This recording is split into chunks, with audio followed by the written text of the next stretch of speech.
Yeah, check it out. Sweet. Where you got anybody in particular that you saw on the line we should go to next? Danny. Danny. Danny in London, how are you? Hi, Danny. Hey, Jenna, thank you for having me back. Absolutely. Can you can hear me okay? We can. Yeah. I'm going to be in London on Friday. I heard. I thought you were in Cambridge at some point. I will be. I'm arriving. I haven't looked at the flights. I'll be arriving and checking into a hotel on the edge of London, and then I think I'm going to be doing Justin Brierley's podcast that day. Okay. And then the next day, the 14th, is Cambridge. Ah. But I will be in and around London for at least a few hours and the first night. Okay. Are you? Is it like you're doing a speaking event on the Saturday? Is it like in the evening or something? The Cambridge Skeptic Society's 10th anniversary event. I think it is a number of speakers over the course of the day, if I'm recalling it correctly. I really should know since this was my last show before I leave. But anyway, what have you got for us, Danny? Okay. Well, I was a big. I kind of still am a fan of the show because I do admire skepticism, and I was a big anti-theist for many years up until about a year ago, and I'm now a believing person. Well, what convinced you? I mean, because as a skeptic, so my view is that I'm happy to change my mind once there's good reason for it. Yes. Yeah. For me, it's the connection between a few different things. I want to be honourable to the person I spoke to on the phone and stick to the thing I said I was going to speak to, unless I have your permission to kind of waffle about. But I think I waffled last time I called in, and me and Don ended up getting down a rabbit hole on one little element of the claim that the God of Abraham makes. And the thing that sticks out to me that makes it extraordinary is the connection between the claims and the way that the claims interact with each other. So, for example, the world will bless themselves by your forefathers, and therefore they will know I will bless those who bless you and curse those who curse you. But they're going to despise. They're not going to join you, which you think they will, because Matthew is technically a Jewish name, and they're why would you think they would? God. Well, think about. I mean, because you're going to be blessed. I'm God. I'm going to bless those who bless you and curse those who curse you. So if you're a 15th right, but we're talking about 10th. We're talking. Forgive me for a second. So look at let's say I'm assuming that you don't think the Earth is flat. Definitely not. Okay. Would you at least acknowledge that the flat earthers are having conferences? There's more and more people involved, and that they will say things like, look at them mocking us, they're not going to join us. And then they tie that as if the reason that they're being mocked is because of a conspiracy. If you were going to try to convince people to adhere to something, and you knew that this was going to be something that people would deride, then it seems that one prophylactic to alleviate that suspicion, this is how cons work, is to say, hey, people are going to, mock you for this belief, and they're not going to agree with you, but that just shows that you're sincere and that you're doing it right. I hear you. Yet this actually happens in the opposite, in the sense that they will bless themselves through your forefathers. It's like the flat earthers saying the world will bless themselves through our work. And our God says, I will curse those who curse you and bless those who bless you. And imagine being an early Gentile recipient of the Jewish texts, right, in certain parts of Europe. And you're kind of thinking, if you're going to leave your pagan world, unless you really, really, really like your bacon, you're probably going to go, well, actually, yeah, I kind of want to be at the core of that. Because you're my treasure, and so it's kind of different in that respect. But you're going to remain few in number, and they'll despise and persecute you. But there are people contradictory. There are people flocking to the flat Earth movement. There are probably, based on some statistics I recently saw, probably more people who question whether the Earth is round or believe that the Earth is flat than there are open atheists that use the atheist label. So you have an idea. I think that's a bit of a straw man, and I don't want to just use that term because the people that are flocking to it's not a straw man movement. It's not a straw man. If you're so here's the thing. It doesn't matter. Flat Earth, Jesus, Yahweh, whatever. Here's an idea. Stick to your example. Well, yeah. What I'm saying is, here's an idea. Some people are going to convert to it, and that's what's happened with Christianity. It went from a few like 10 apostles running around to the largest, or perhaps second largest, depending on how you're going to measure it, religion on the planet. Abrahamic monotheism is 50% of the. I guess even though the babies are included in that, right? Well, I would argue that a good chunk of the Abrahamic religions aren't in fact monotheism. I don't think Judaism is monotheistic. But okay, well, that's an argument about what to call it. What I'm saying is, here's an idea. It grows really quickly. It expands. There are people who come in there. It just makes sense that we're not ever going to be in a position where everybody's going to accept a thing. Mm-hmm. Hell, people don't even accept the fact that we've been to the moon or anything like that. So it's not surprising to say, hey, people are going to mock you for this. And then when they get mocked... It's not the same, Matt. Sorry. Hang on. Matt. No. Let me okay. fucking finish.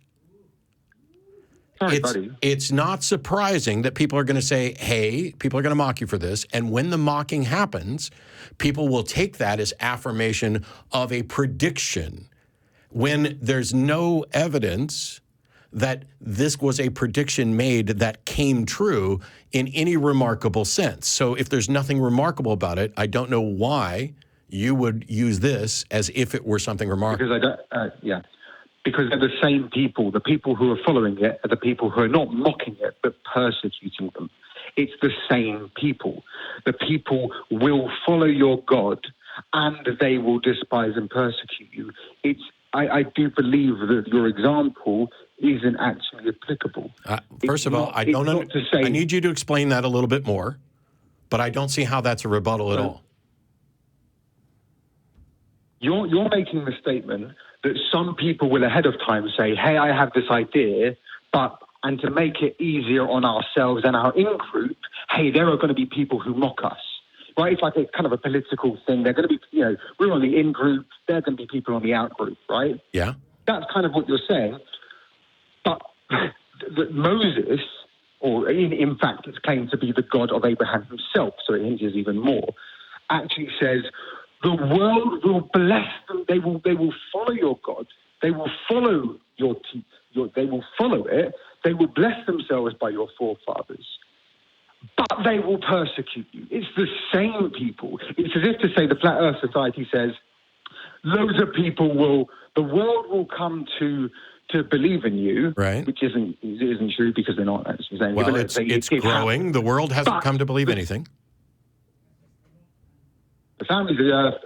I'm sure you'd agree. It's okay to make hyperbole at some. Sure, but right? also you're ignoring. You are selectively ignoring and dismissing the fact that this is also unremarkable. There are thousands of denominations of Christianity.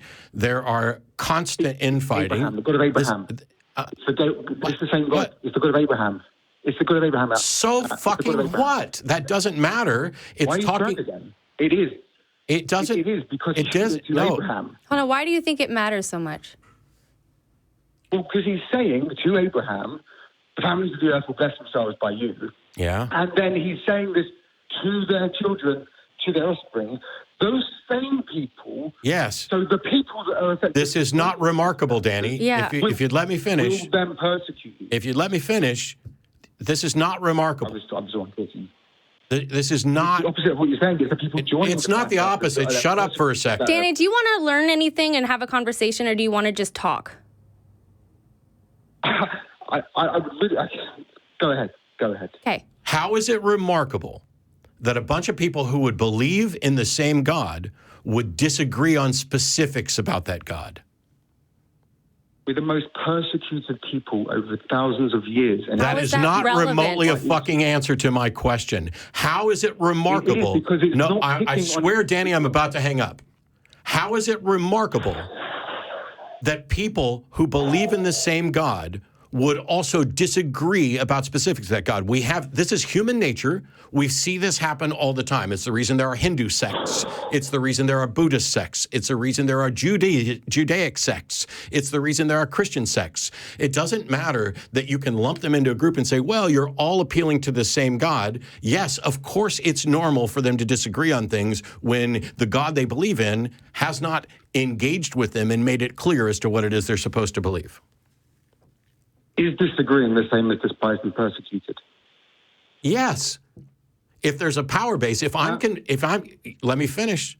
If I am convinced that my understanding of God is correct and Jenna's understanding of God is incorrect, and her understanding of God will lead to the damnation and ruination of the planet or the Jewish people or whatever it is, then yes, it absolutely makes sense that I would oppose her and persecute her because she is perverting what God really is. This is wholly unremarkable. This is the history of religion. Can I answer? In this scenario, the claim is being made that you will believe that God will bless those who bless her. What? You're being... What I believe is irrelevant. Can you demonstrate that there is a God who has ever blessed or ever persecuted, or a God who has blessed or cursed anyone, ever? Well, in terms of seeing a hand coming out of the sky, it sounds like what you would be. Do you have a better example? But all of the nations that have persecuted the Jews are now gone, pretty much, and the Arabs are in disarray. And I know that you would see that. Prove that God did that. Whether or not you believe God did that, is irrelevant to whether or not God actually did that. But the call I'm making is about how would Moses know that the families of the earth... Abraham was a random guy walking around in the desert, and the basis of him being this person that future generations... He wasn't the king of Egypt. He wasn't the pharaoh of Egypt. He wasn't the king of Babylon. He was a random guy walking through the desert, and on the basis of this happening is you've got to leave everything. You've got to leave your inheritance. Okay. No. Hold on. What if you're wrong? And that's the reason. No. Hold on, Danny. What if you're wrong about that? What if I'm wrong? I mean, we've heard that being done the other way around. I don't know what you mean. What if you're wrong about this thing that happened to Abraham, and what if you're wrong about these facts that you're claiming? See, here's the thing. You are looking at a story written well after all of the events and interpreting it as if it was an actual literal narrative that Moses actually did this or said this, that even existed, that Abraham existed, that these things happened. And you're also excluding the post hoc explanation, which is, of all the people that might have been told, you will be the foundation of the future. This is one, the only reason we're paying attention to is because that religion is the one that won out and became the foundation to that. The other religions go away and you never hear about them, and you don't hear about how many predictions there were about those. But you have two problems here. You have two problems here. One, you can't demonstrate that any of this happened, including Moses, Abraham, anything else. All you have is a story after the fact being told by the people who would like for you to believe it. And so now they're writing that Moses prophesied what eventually came to pass. So after the fact, one of the earliest the earliest fragments are 700 BC, so it's a long time before the Holocaust. Couldn't have known that we'd remain few in number 1,000 years ago. We were the same population. Did you listen to what Matt just said? No. Did you listen to what Matt just said? Yeah, I what did he say? Non sequitur to my point. What did he say? He's essentially saying you're shooting an arrow into a tree and drawing a circle around it. People, the ones that get ignored, the ones that don't live on, but they actually don't have the prophecies. Nostradamus had waffling prophecies. Look at the other religions. They don't really have these specific, substantial, and the point is oxymoronic prophecies. No, well, okay. oxymoronic. This is now a waste of time, Danny. This is now a complete waste of time. This is now a complete waste of time because not only do I not think that these are oxymoronic, but I actually pointed out that what we're discussing is absolutely predictable according to human nature, that religions are going to struggle. To make a prediction that a particular religion is going to become popular and there will be struggles against it. Goodbye. There's nothing remarkable about this. Let me tell you about prophecy. If you're going to make an appeal to prophecy, first of all, the prophecy needs to be specific. He mentioned the Holocaust. There's nothing specific about the Holocaust. You're taking generalized persecution of the Jews and looking at the Holocaust and saying, look, it fits the pattern, it fits the pattern. Okay, maybe Jews are assholes and they promote this sort of persecution. Maybe it's got nothing to do with the truth of their religion or anything else. I'm not saying that's the case. I'm saying you could have any one of those explanations and follow it through to that. A prophecy needs to be specific. It needs to be answerable by a single occurrence without interpretation. Saying it can't be something that people are actively working toward. I prophesy that there'll be a woman president in the United States. Okay, that's wholly. I don't know. It would be remarkable since it hasn't happened yet, but it doesn't seem like it's remotely remarkable now. 100 years ago, it might have been a much more remarkable prediction, but that doesn't mean that the person making the prediction knew that this is going to come true. The other thing is, let's say there was a prediction and it was specific. It was like Tyre will be utterly destroyed. Oh, wait, there's a prediction in the Bible that didn't actually come true. So let me pick out something else. A person with this specific name will rise to prominence in a country that has yet to be founded. Oh, wait, that's not very specific either because countries fall down, new countries are raised. But make it as specific as you want. On December 8th, 2019, Matt Dillahunty will give an explanation on the Atheist Experience against prophecy. Now, if somebody had written down that prediction 1,000 years ago, 100 years ago, we'll just go 100 years ago. I wasn't born. The show didn't exist. That's specific and it's answerable by this circumstance. Now you have to say, how is it that somebody made this prediction and it came true?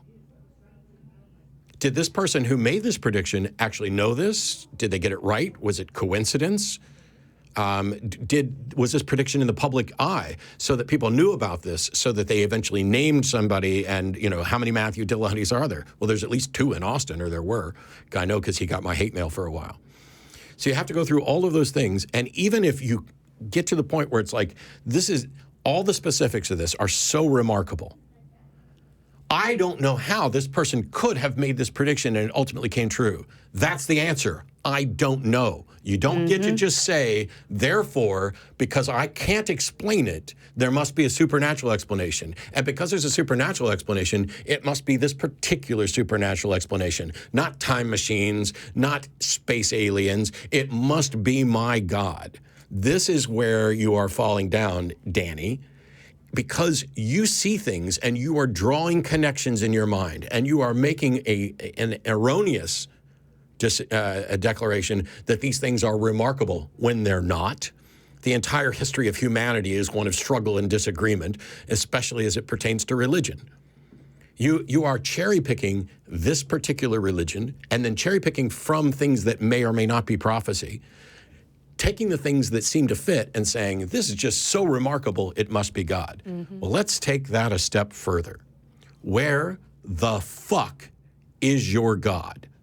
Why on earth, if your God exists and he wants people to know he exists, would he make vague prophecies, hide them away, put them in a book, let people work towards them, and then have you, in all of your glorious wisdom, call in to a public access or a community-produced television program as if this were proof of God?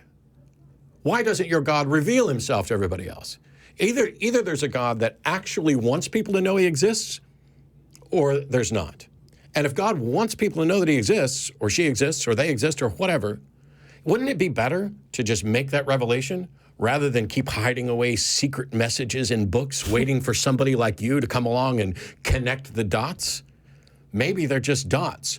Maybe it's just like when people in antiquity looked up at the sky and saw the stars. They connected dots and created constellations and invented gods to fit those constellations. Your dots are just words in a book. You can't prove these things ever happened. You are engaged in the let me make a constellation god fallacy, which if it doesn't exist, it should. Woo! Yeah, what he said. Okay.